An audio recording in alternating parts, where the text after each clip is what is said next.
for somebody else in the future. Okay.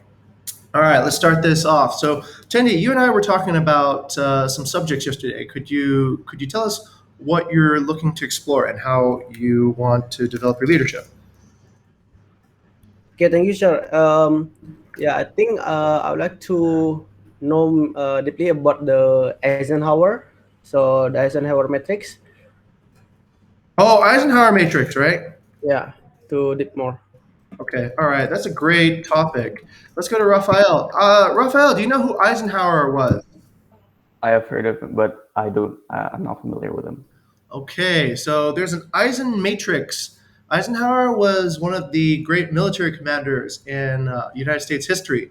So he fought the war in Europe against the Nazis, and later on he became a president of the United States. So as an executive and a general with so many responsibilities, Eisenhower found it helpful to create a Eisenhower matrix, right? So what he did was he created this this framework for deciding what to do. And this was very, very useful because it helps prioritize what we must do on a day-to-day basis as leaders, right? So this is super helpful, and Tendy's open a topic on that. All right, Tendy, any other topics that you would like to open besides the Eisenhower matrix? I think just that for now. Okay, fantastic. Let's go to Raphael. Raphael, what would you like to open? What would you like to learn about today?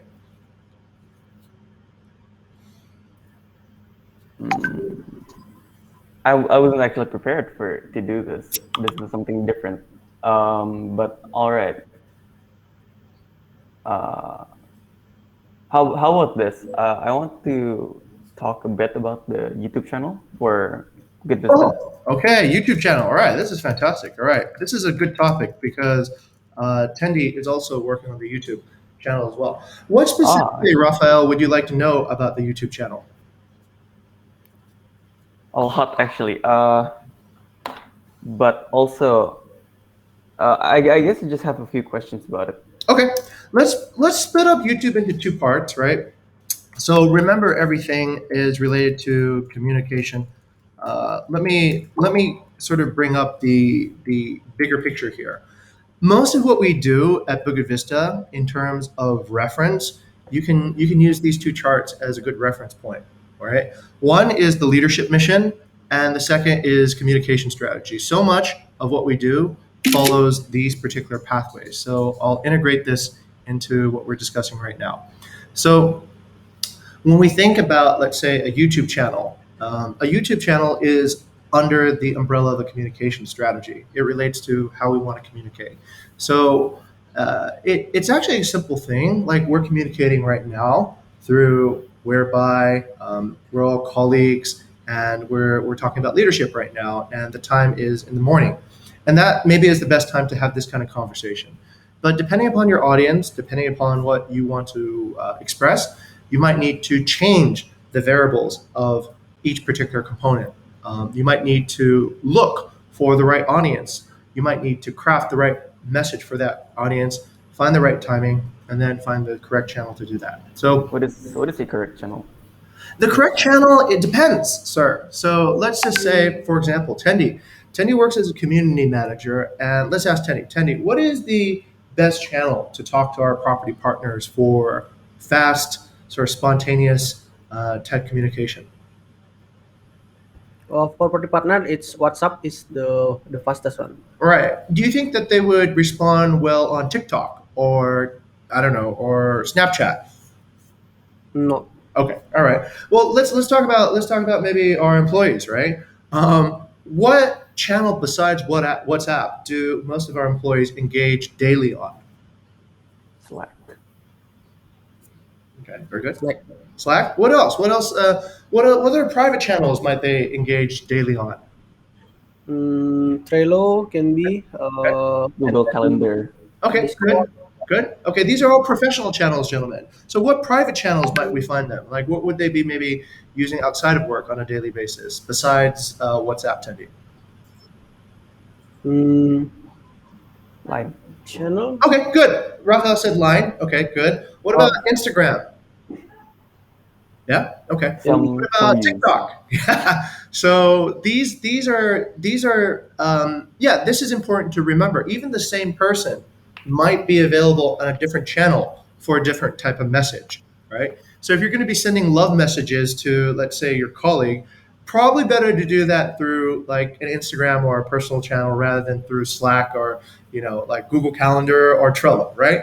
So depending upon the content of the message, well, we have to pick the correct channel for that. Rafael, does that make sense? Yes, sir. Okay. So the first thing to begin with when you go into YouTube is really understand your communication strategy. Once you understand your communication strategy, then you can break down two things actually.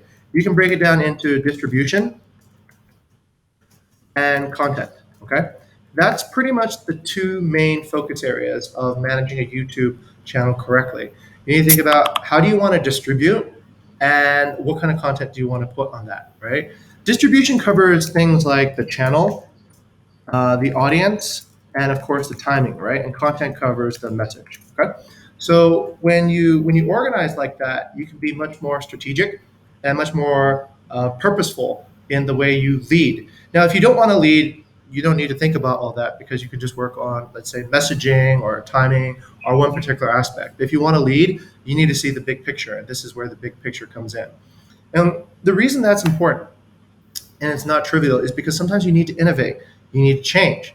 So if you don't have a big picture understanding, it's hard to understand what part do I really need to change, right? So you're going to need to sort of drill down on that. But before that, let's talk about this is actually perfect as well. This graphic on the right side, discover, prioritize, problem solve, and execute. This goes into our this is a good segue to the Eisenhower matrix. So let's begin, Tendi. Tendi, what would you like to understand about the Eisenhower matrix? What would you like to know about this? Okay, so yeah, that for example, there is like sometimes we are assumed, right, like okay, today we have five campaign or tasks like that, so we think that's all is important like that, but sometimes to prioritize which one is more uh, like a top prioritization until the low prioritization, how we figure it out like that. Okay, all right. Rank from high to low. Okay, is that correct? How do we decide what to prioritize? Okay, excellent question, Tendi. Let's dive into this. This is a really fun question. So let me begin by talking about this first, right? So there's this evolution of how you actually manage, right? So how do we manage? Let's start once again with strategy first, understanding what is it management actually means. Okay, the first thing is we need to understand about control. Okay, Tendi, can you manage something that you do not control? No. You can, all right? So should you worry or invest emotional energy into something that you cannot control? I don't need to spend that energy. Great, great. Okay, that's already 50% of your energy saved. All right. So when you realize that you cannot fix things that you don't control, then you don't invest any more energy into worrying about it or being frustrated about it or anything. And this is the first thing you need to decide. You need to be very careful and categorize what it is you control. Okay. The next thing, once you understand if you don't control, okay, then you just don't worry about it. This is what you need to decide. Do you control partners' emotions and feelings and how they respond to your, like Alejandra yesterday, right? It's like all Mhm. upset about the blog. Do you control the way she feels about a blog? Like, do you really control that? About Phil, no. No. So About how the partners respond. Yes, we don't really control how the partners respond, right? That's under their control. They control how they respond. We Oh, control. but Yes, we can like affect the way they yes, respond. yes, we can influence. So how do we influence that? Can we go there and shake them and say, "You gotta stop freaking out," right? Can we do that? Can we be physical with them? We can, but we should not. Okay, yeah, sure. Okay, Raphael's thinking what's possible, right? Yes, we can, but we should probably not use that. That would not be very good long term wise for our company. So what do we do? What do we control then, Tendi, in that particular case? Let's say with the partner case, we can't physically make them. We can't point a gun to their head and say stop freaking out. We can't threaten them. So how do we control that? What do we control? I think what we can control is like if the communication channel is Ah, like at the time we can control channel as well, something that we really can use it in here. Like, correct, correct. You can control the communication. And this is why we go back to communication strategy again, Raphael. What we generally control is we can control communication. So, partners upset, we don't control if they're upset or not, but we control when do we want to respond, the timing. We control what we want to say, the message. We control how we want to talk to them. If it's urgent, do we send them an email, right? or or do we pick up the phone and call them? So this relies on good judgment too as well. And good judgment is built through experience and looking at data too as well. And that's another way to understand that. Okay, so all right, so this is important. I think can we move past this point now? I think we all understand what control means. Okay, yeah. so once we have control, then these are the things we focus on. Right, we focus on what we can control. Okay. Okay, so when you focus on what you can control, then you can start to the next layer, which is if you focus on what you can control, you can develop KPIs. Right? You can say, all right, if I am controlling my communication well, then I should be able to resolve conflict. Okay. Now I don't control whether or not, let's say, the partner really gets resolved or not, but I can control, let's say, how many times I approach. Okay, so you can start, let's say, in the situation of resolving a partner conflict, you can control. Let's say you can develop KPIs, right? You can say response time to partner conflict. Okay, that is under our control. You can definitely work to shorten the response time or lengthen response time, depending upon what it is. But for most conflicts, it's generally better to choose to, like be faster.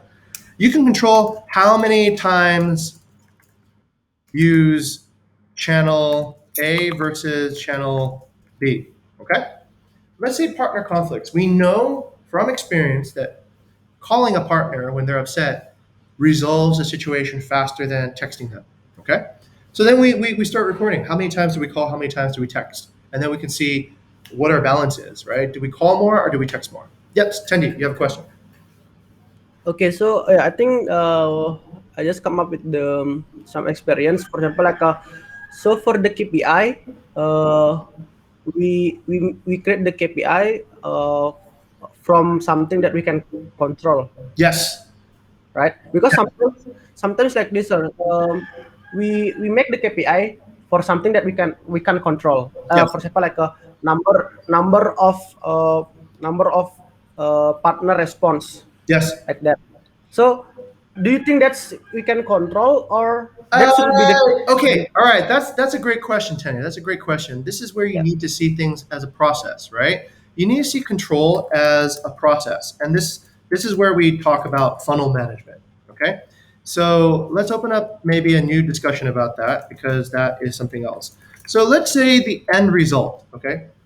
Let's say the end result is you want resolved conflicts. Okay. Let's say that's your end result, Tendi. But how are we going to get to that end result, right? How are we going to get to an end result of resolve conflicts? Well, we need to start. We need to start from somewhere. Yeah. We need a starting point, Yeah. and we need an end point, and we probably need some middle points, right? Okay, so let's say there's a partner conflict, right? Maybe the starting point is you document the conflict, okay? So you document the conflict, who, what, when is the conflict happening, right? Maybe the middle point is you diagnose the conflict, okay? Yeah. Why is this happening? Okay, Sure. yes. Yeah. Do you think? I think that's for the response time to partner conflict. How many times use channel A and B? I think that's SLA, right? Like a response time. It It's can more be. It than. can be. Watch. Not SLA yet. Not SLA yet. Right. I'm Ah. going to show you how we create an SLA. I'm going to show Mm, you how we actually manufacture a campaign correctly. So let's say we don't know anything. Let's say we're just taking yeah. this example. We want to resolve partner conflict. So we're going to create a campaign to do that. Actually, let's not talk about campaigns just yet. For Let's sure. talk about process. Okay. So then let's go. Okay. Is that get us to the end point right now? We have a starting point where we document the conflict, middle point where we decide, okay, why is this happening? And then does that get us to the very end? Does that mean we're done yet? No, something's missing, No. right? Okay. So maybe this isn't enough stages. We need another middle point. Okay. So we're probably going to need another middle point, and we'll need a middle point number two. Okay. And we'll need to communicate solution to the partner. Okay. When, how, is probably the most important things. It's the channel and when we do it. Okay, and then the endpoint is the result. Okay, we do not control where we end up. Just like inquiries, just like traffic to our website, we can't make somebody book a property with Bukit Vista. It's their choice, but we can certainly bring more people in, right? We can certainly create better context or better content so that it becomes more attractive. We can increase the probability that someone was booked. You got it. Exactly. So then this is what you have as attendee a campaign. Okay. All this together is essentially how you design a campaign. A campaign is essentially a process to get you from one stage to another. Okay. And guess what? You can set KPIs at each level here, right?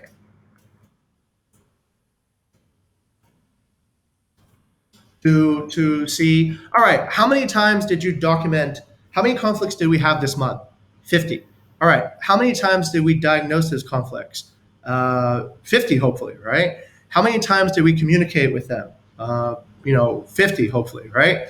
And what was the end result? We got 25 conflicts resolved and 25 were not. Okay, this is where you also need to have feedback cycles. This is super important as well. The feedback cycle looks at two things, your positive results and your negative results, right?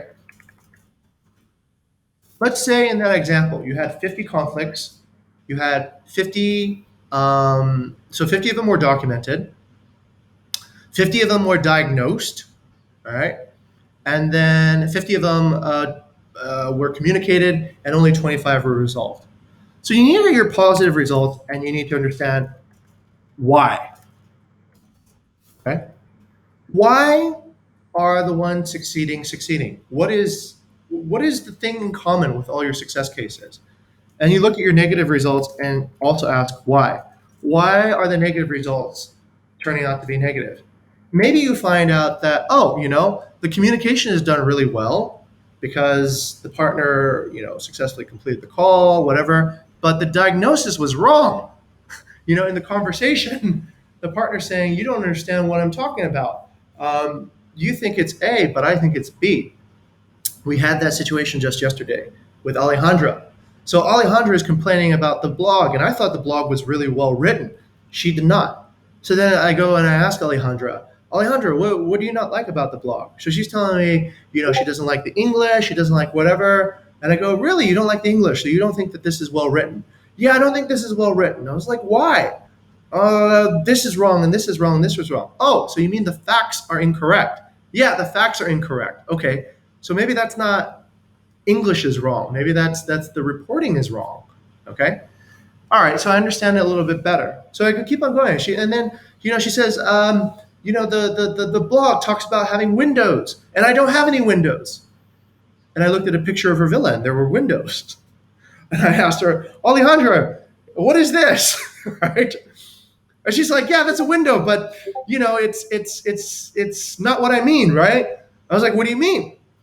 I want people to understand that my villa is open and that it's connected to the outside world. but it's not incorrect to say that it has windows, right? And, and so anyway, that was a bit funny, right? So okay, so this is why that feedback part is really important, so that you can go back, and each of these parts, they begin from somewhere. All right, you're going to have a starting point beginning from somewhere, a middle point, trying whatever, another middle point, and then but each of them can get better, Tendi. Each of them can get better because you can diagnose the conflict better with more experience. The more experience you have, the more you can like, oh, okay, this is a situation 127, right? Or this is a situation 568, or this is a situation. You can start categorizing these situations into categories.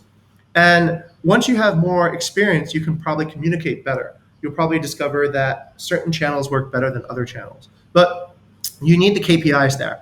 Once you have stable results, Tendi, then you can set an SLA, right? Then after you have your KPIs, then you can set an SLA. And an SLA is just essentially how much of the KPI. You want response time? Let's say a 1 hour response time, right? To conflict. Let's say a 90 to 10 call versus WhatsApp ratio, okay? Then these become goals that you can set for your team. All right, now you're asking me, how do you prioritize? Well, once you have developed this, you can prioritize campaigns quite easily because you can see which campaigns are actually adding to my goal, right? And which campaigns are not. So let's say, for example, I don't know actually. What's a good?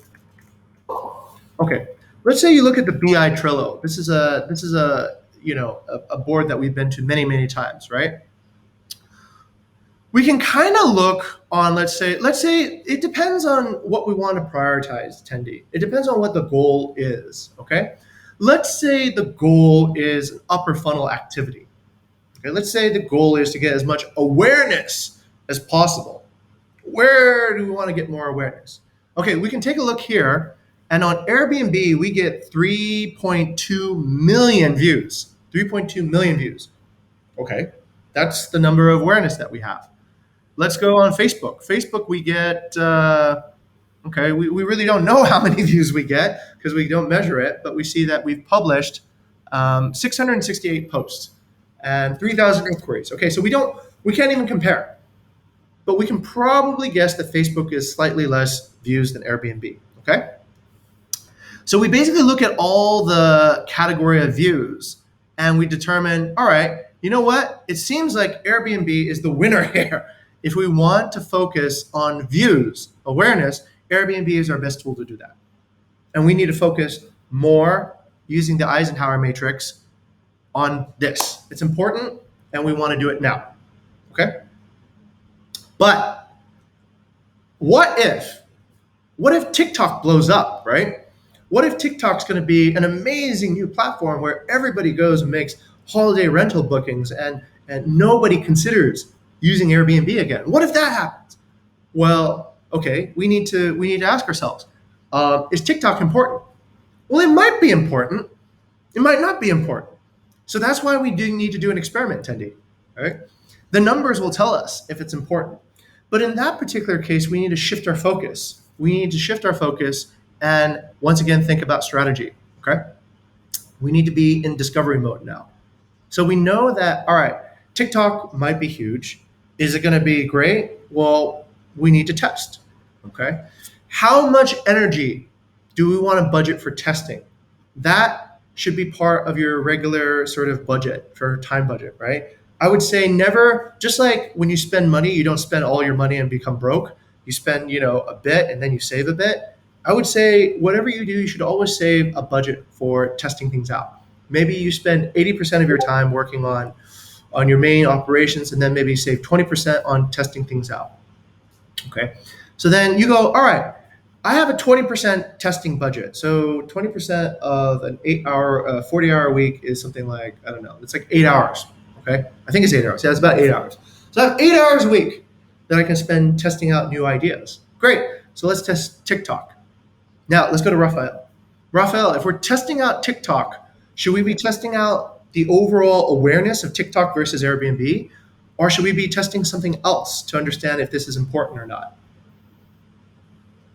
Uh, but this is in the context of, you said just now, if TikTok becomes a place where people book rental places. Yes, yes. If we want to understand if TikTok is going to be beneficial for Bukit Vista to use as a way of distributing, what metric, what goal, what expectation should we have for TikTok in terms of what it can do for us?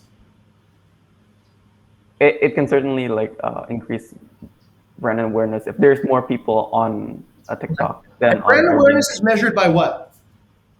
Views. Right. Brand awareness is measured by views. So our KPI can be what? How many views you get? But is TikTok likely to give us as many views as Airbnb? If in this is a fictional scenario, right? This is a So fictional if scenario. Yeah. Is it if likely to give us in the first week? uh, is it likely to give Bukit Vista more brand awareness? Yeah, No, in the first in week. the first week. It can, but probably not. Probably not, right? Come on, 3 million views versus something that's just brand new, right? So, how do we compare apples to apples then, Tendi? How do we compare TikTok to something like Airbnb? Because if we do this, then it will always look like Airbnb is going to be more important than TikTok, right? It's not even a fair fight. So, we need to pick our KPI really smart. We need to really think about, okay, what is it that we're trying to do? What is it that we're really trying to explore? Let's go to Tendi. How would you determine if TikTok would be urgent or not urgent, important or not important? Okay, I think in TikTok, if we compare it awareness, I think that's not what's called fair. Okay. If we compare with the Airbnb, I think we can testing the what's called the effect. Like okay, for if we compare, for example, in Airbnb, how many, for example, like do we get booking or not from that? Okay. And then maybe on TikTok, maybe in the first week we got like a 10, rather than their Airbnb was also 10 like that. Okay. So I think that can be a consideration. Like okay, then maybe this more efficient like that. Got So it. Okay. So you're talking about bottom of funnel activity, right? So actual results, bookings that are happening. So you compare Airbnb to TikTok. Okay.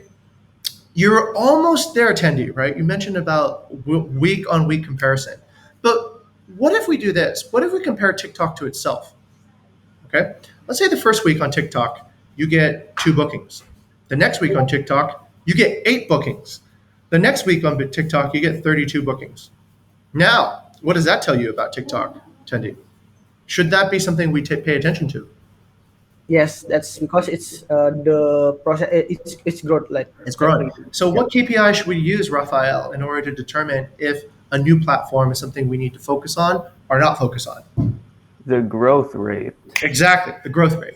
So that would be the correct KPI to decide if this is urgent or not urgent.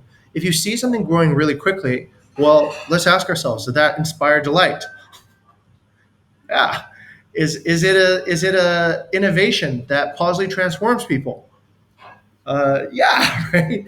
It's transforming people right now, right? Like it's going like 4 times faster every week. So clearly there's something valuable about that. Okay, and that is something that then we have to then move from maybe like not urgent important to something that could be urgent and important, and we need to focus more of our energy on that. Okay, so that's generally an example, Tendi, of how we would make a decision on how to prioritize. Okay, the one thing that is common in all strategic management is you really need to actually, okay, this is your control, this is your first step, right? What you also need to focus on is focus on what you can control and focus on your resources. Okay, this is super important. When a lot of leaders first start, they're very theoretical. They're like, I can do this, I can do that, I can. They don't know themselves, right? It's like a general who has never done a count on how many people are in their army. It's like they've never done an inventory on how much food they have and how many weapons they have and what is the skill of their soldiers. And if you're going to lead an army and you don't know any of that and you're going to fight your enemy, you might get lucky and win, right? Or you might lose really badly, but you have no idea what you're doing, right? You're just gambling each time you go to war. So, what a really experienced person should do is you really need to understand your resources really well, okay? You really need to understand, okay, what is your total hours available, right? total skills within the chapter, okay, total leadership density. This then allows you to understand resources, okay? Now, the reason the Eisenhower matrix can be confusing is it really depends, right? If you have infinite resources, Tendi, you can do everything yourself. If you're Superman, you don't need to delegate anything to nobody. You can tackle 16 campaigns at the same time. You can talk to 50 owners at the same time. You can do everything right now, right here. But generally, we run out of resources sometimes. So we need to start thinking, right? We need to start deciding, okay, what is urgent, what is not urgent, what is important, what is not important. And it really comes down a lot of times to resources. Have you counted your resources correctly? Now, on resources, you can overestimate, but you can also underestimate. You can be like, yeah, I can't do that because it's too hard, right? Maybe you can't. Actually, maybe you do have enough resources to do it. And so this is important, I think, as a leader to really confront and understand what are your resources and measure your resources and be familiar with them the way that a general would know exactly how many. I think really good generals, they always ask this question before they go to battle. They ask, okay, how much food do I have? How much fuel do I have? How many bullets do I have? How long would it take to resupply? What is the size of my army? How many people are sick? How many people are healthy? How many people what is the skill level of training? They probably know this very, very well, right? So that when they go to battle, they know my enemy doesn't have as much food as I do. My enemy doesn't have as much bullets as I do. I probably can win, right? Based on all these logistic calculations. Logistics is what actually wins battles. Soldiers wins battles too, but if you don't supply your soldiers with enough support and enough resources, you don't know. So, okay, that's two things, right? You need to know the business process, and then you need to estimate your resources. The last thing is, this is a little bit hard to teach, and you need more experience to come to these things. You need to have wisdom, right? You need to kind of like know what is the difference, right? How do you know something's not urgent? You can objectively look at the data sometimes and know that something isn't urgent. Let's say, for example, if you're doing, let's say, for example, right now in community, let's go and open up the community Trello. You know that your goal is to transform 50 partners, right, by August. So what you should be asking is, and it's not even here yet, actually, is how many transformations are you getting per campaign, right? Has any campaign resulted in partner transformation? And if it has not, you need to ask yourself, well, why are you not measuring it, right? You're measuring everything else. You're measuring like every stage of the funnel here, right? But you're not measuring the end result. Did this actually result in partner transformation? Okay. So you're putting in activity, but does this actually result in a partner transforming? That is probably the biggest problem I see in community right now that you mention it. There's a process, but there's no result. So you don't know what to focus on right now, right? You're not sure which campaign should I prioritize because I can't see which campaign is actually resulting in partner transformation. Okay? So this is where you need to go back to Lilith and Asa. You guys need to have a strategic talk because we've discovered this just today, just right now. We've had a monumental moment. We have discovered that these campaigns are not linked to the end result. So you don't know. You don't know what to focus on, right? Is social media engagement resulting in more partner transformation? Well, I don't know, right? What is the trigger for partner transformation? You know the triggers, right? The list that Lilith put together with all the different attributes for relationship, legacy, and transactional. Have those triggers been crossed yet? Who's measuring it? So you can't manage it if you don't measure it. So let's say, for example, Tendi, you fixed that problem. It's 2 weeks later, and now we know.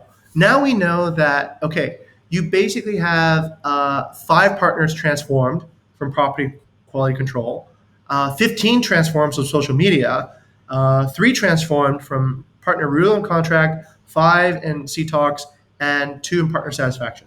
So then you can rank them accordingly, right? You can put your most important things up at the top and do less of the things that are not transforming partners and do more of the things that are transforming partners. Make sense? Okay. Was that good? Was that a good discovery?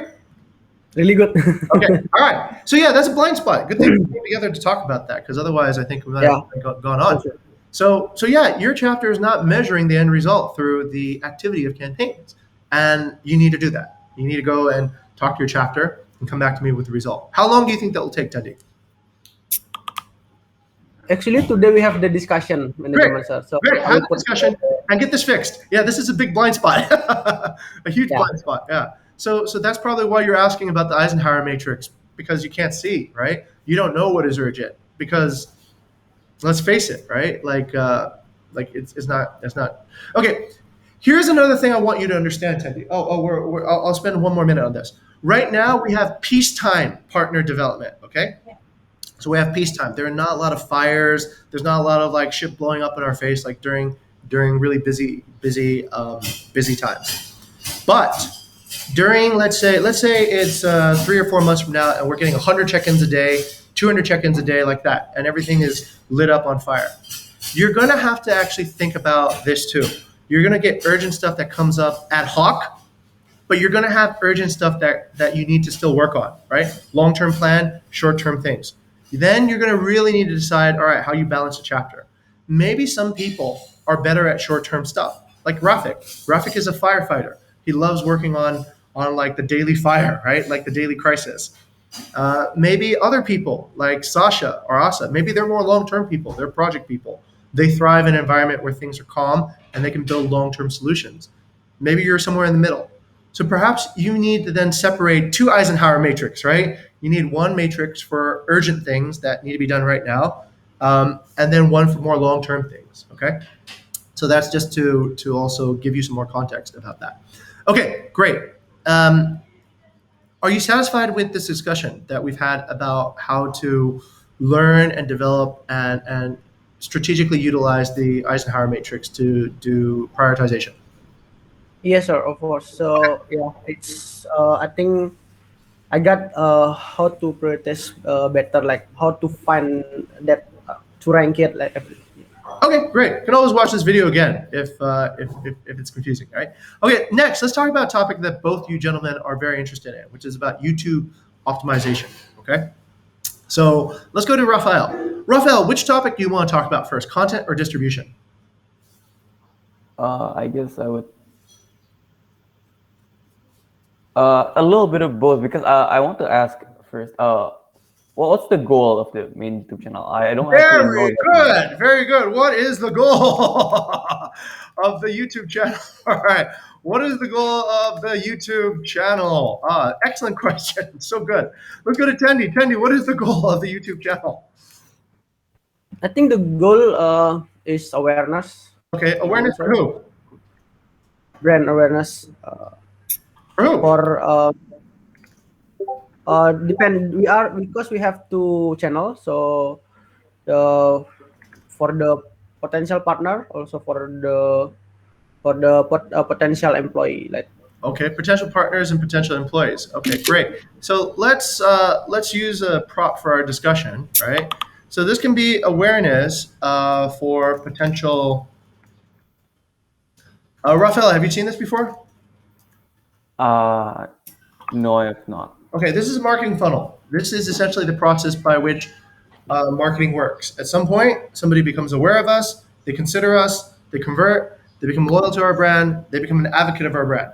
That's basically the process. The reason it's fatter at the top than on the bottom is you need to do a lot of awareness to get a little bit of loyalty and advocacy. So this is why, like, big brands like Coca-Cola, they put gigantic billboards and internet ads everywhere. They know that they need to do a lot of awareness in order to get just a little bit of result. It's kind of like fishing. Sometimes you have to put out a lot of bait in order to get just a few fish in your line. All right, great. So Tendi thinks it's awareness, and it actually serves something else, Tendi. Is it transparency? Yes, it serves transparency, but where does transparency help us? Can it increase our loyalty?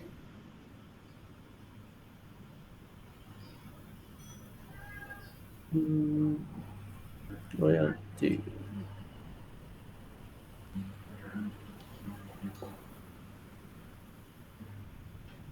I don't see it the real case yet. Okay, let's say if a partner saw themselves on YouTube and they saw like 10,000 views on the video that they did. Do you think that they would want to stay partners with Bukit Vista more?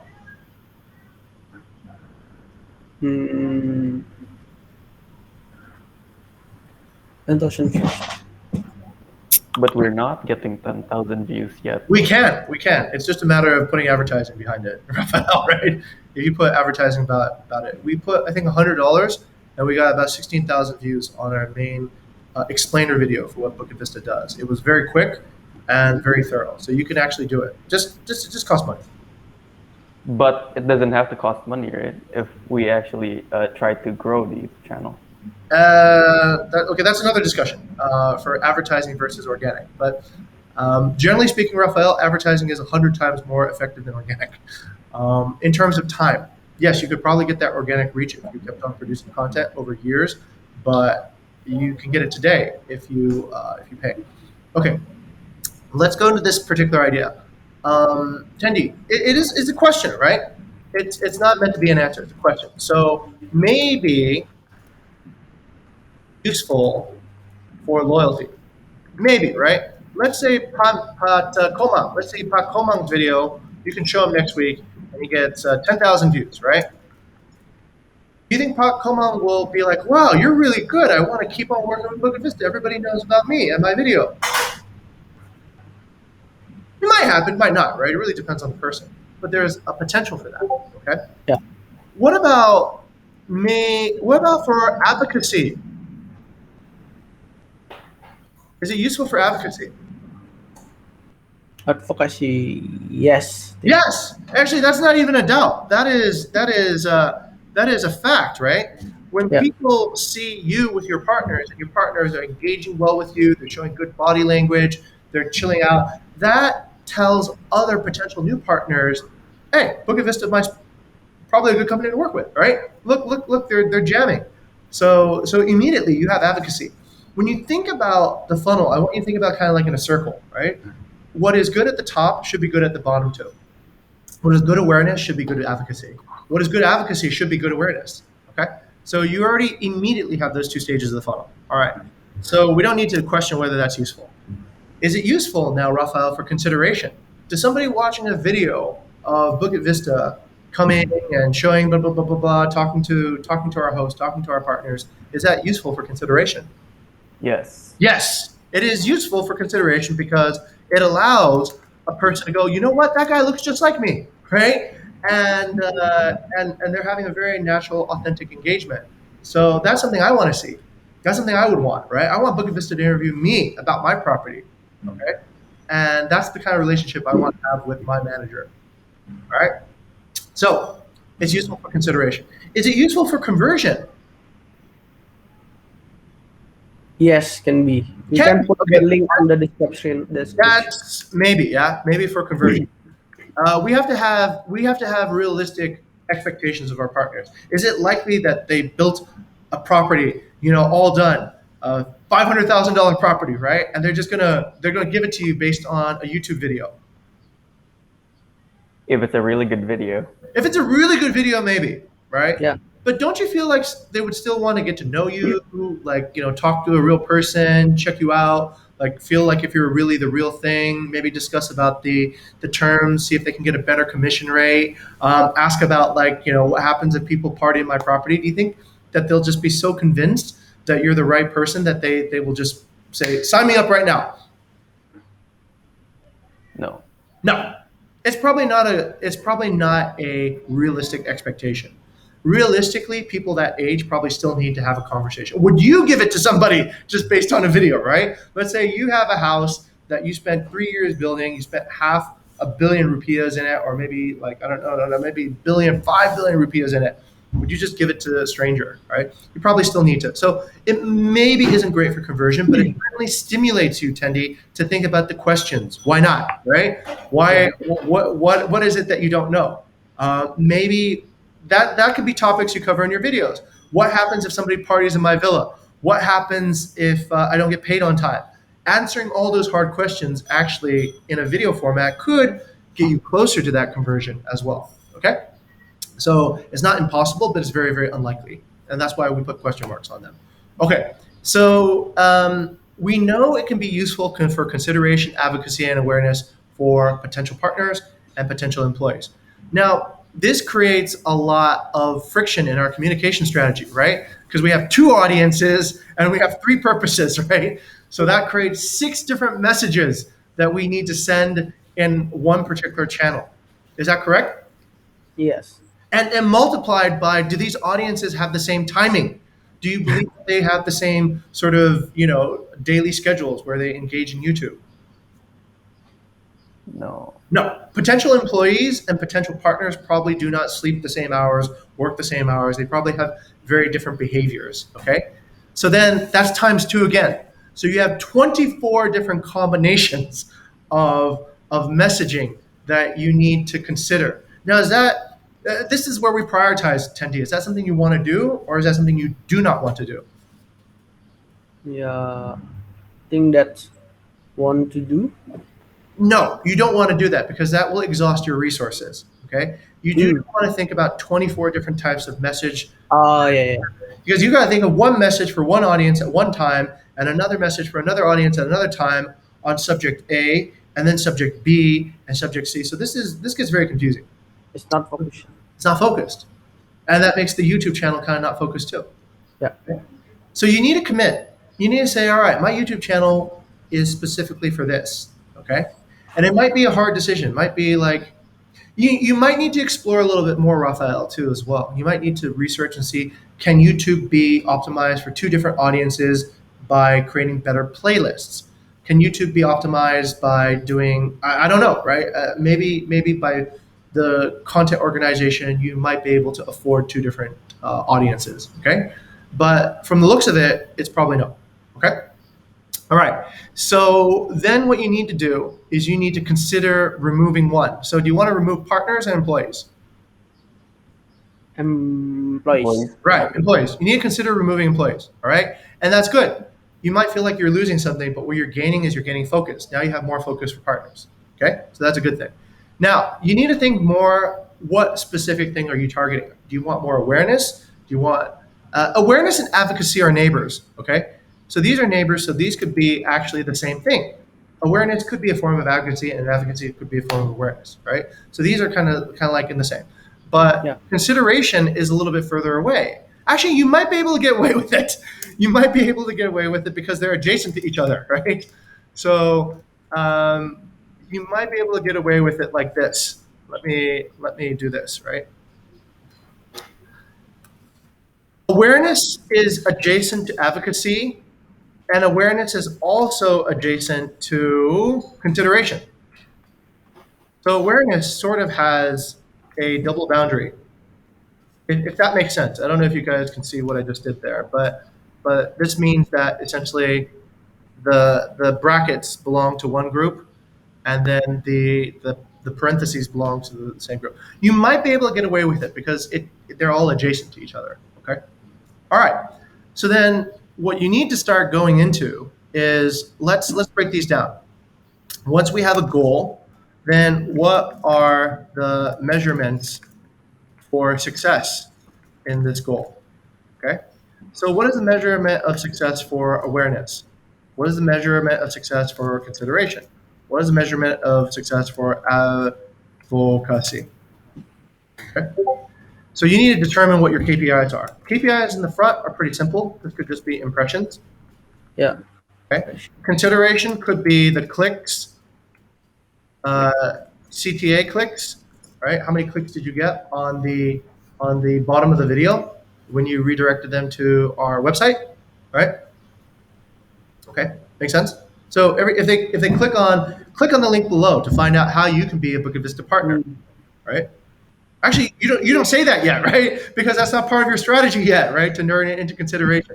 But if it is part of your strategy, then that is something you should definitely say at the end of the video. Click on the link below and learn how you can be a partner with Bukit Vista as well, right? So that can be a indication, a KPI for consideration. Oh, this one's tough. Advocacy. How do we know there's any advocacy?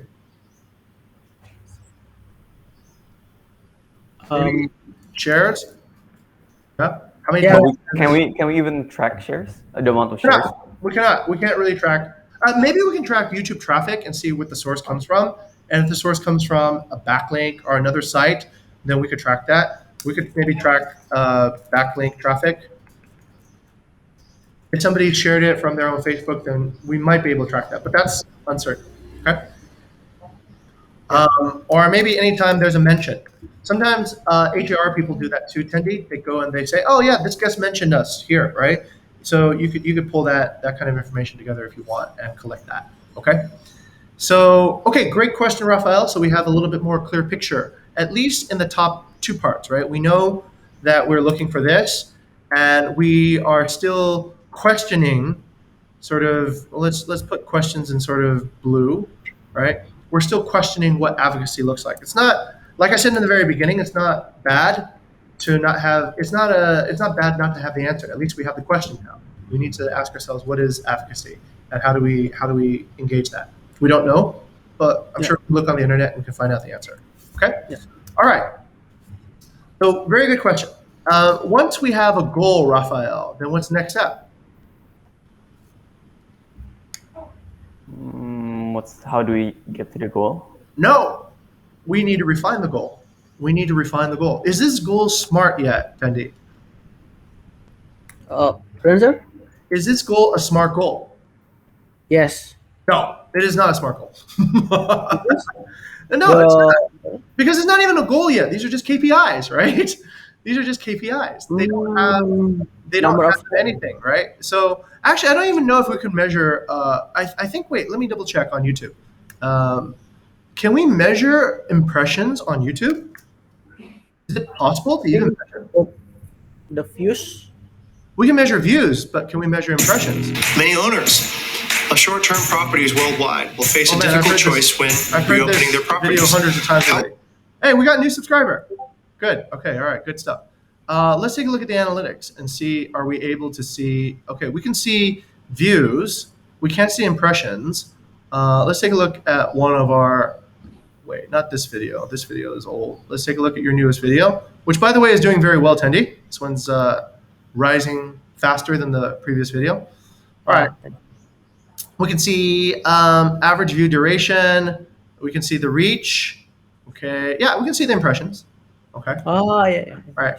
Okay, good. Oh, sir. What's mean the impression actually? What's different than views? Okay. Impression. Let's go to Raphael. Raphael, what's the difference between an impression and a view? I'm not that sure, but if I have to guess, impression is everything from views to number of likes. No. No. Or... Correct. Impression is everything you see here is an impression. All the videos that you see right now is an impression. Okay. So you have this, by opening this page, this video gets one impression. This video gets one impression. This video, everything that is shown is an impression. Okay. It means it was available to be clicked on. It was available to be clicked on. Doesn't mean it was clicked on, because clicked on and then watched is a view. It was available. But you also need to understand this. This is a little bit more complicated, right? Oh, we don't have enough time to finish this, but we can continue this tomorrow, right? There's this particular discussion that we had, which is about distribution and content, right? Now the goals that we're setting, what sort of goals are these for, Raphael? Are these distribution goals or are these content goals? Those would be distribution goals. Right. But here's the weird thing, gentlemen. Is content related to distribution on YouTube? Yes. Raphael says yes. What do you think, Tendi? Content is related to distribution on YouTube. I think content is like what we want to set, what we want our audience understand, right? Like a messaging, what we want to deliver, like. Yeah, but does the content influence how you will distribute on YouTube? Audience chaining. If you have better content, does YouTube show it to more people? Yeah, I think so. So the answer is yes. So this is where it's complicated a little bit. Your content affects your distribution. Your distribution affects how much your content will be seen. So it's sort of a yin and yang. Like, I'll give you an example right here, right?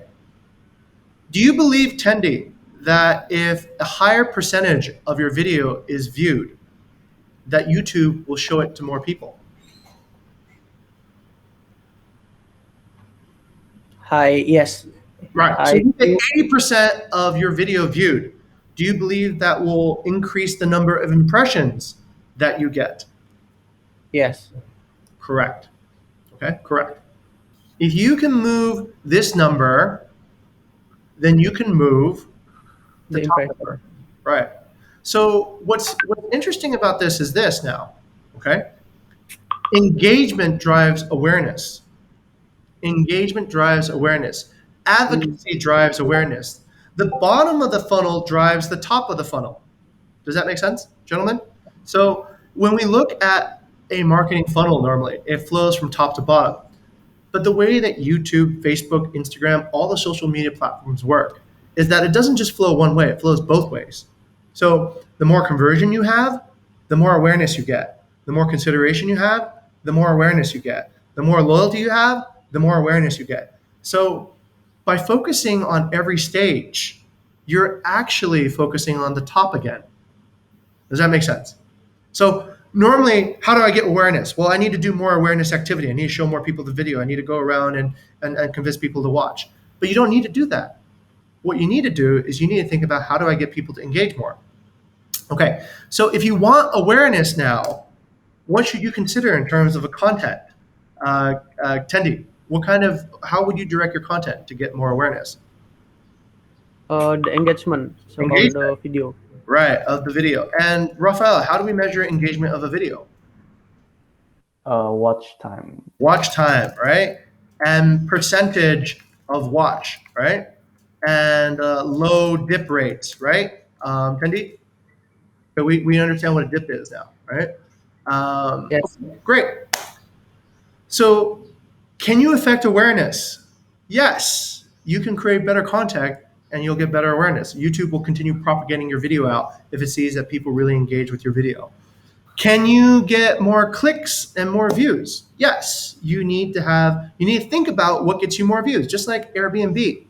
The title and the photo, the cover is super important, right? So you need to think about, consideration. You have two kinds of clicks. You get the CTA clicks and you get a view click, right? You click. So not just, we know what impression is now, right? Impression just means that you are seen here, but it's not a consideration. Nobody's considering looking at your video unless they click on your video, okay? That's consideration. That means I'm considering examining your content. At the other level, this is not consideration.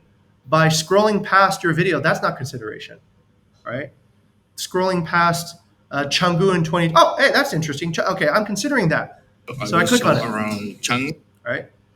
But this is how YouTube understands who I am, by what I click on. If YouTube sees that, these videos about Canggu and Bali and 2021 interest Jing, then there's something about it, right? So this is the feedback cycle. Okay. I think most of the title that get the more view, like a big views, that's like the title is not shown what happened inside, but it's like a fishing, like you bait. like a bait, like a it happens all the time on YouTube.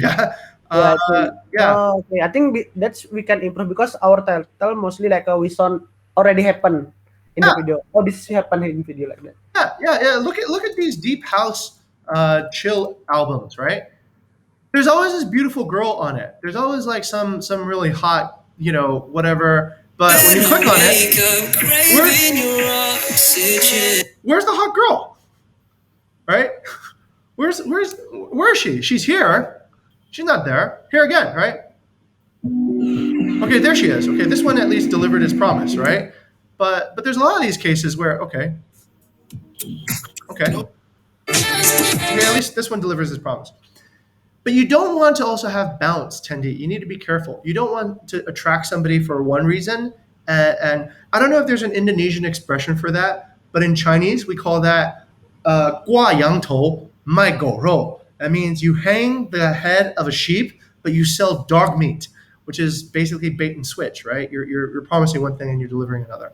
You don't want to do that because people bounce away. They go, what? I didn't come here to see this.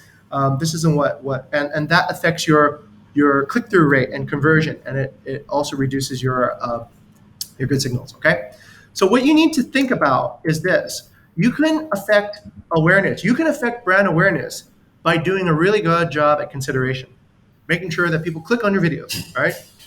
Making sure that they finish and completely watch the video, okay? Making sure that they come back. That's your loyalty, your subscriber, right? How many subscribers are rewatching your video, right? There we go. There could be subscribers. Subscribers are loyal, right? Okay. If you boost your subscribers, but you don't want any subscribers. You don't want teenage kids or anything. So you want targeted subscribers to subscribe and watch your videos. Okay. All right.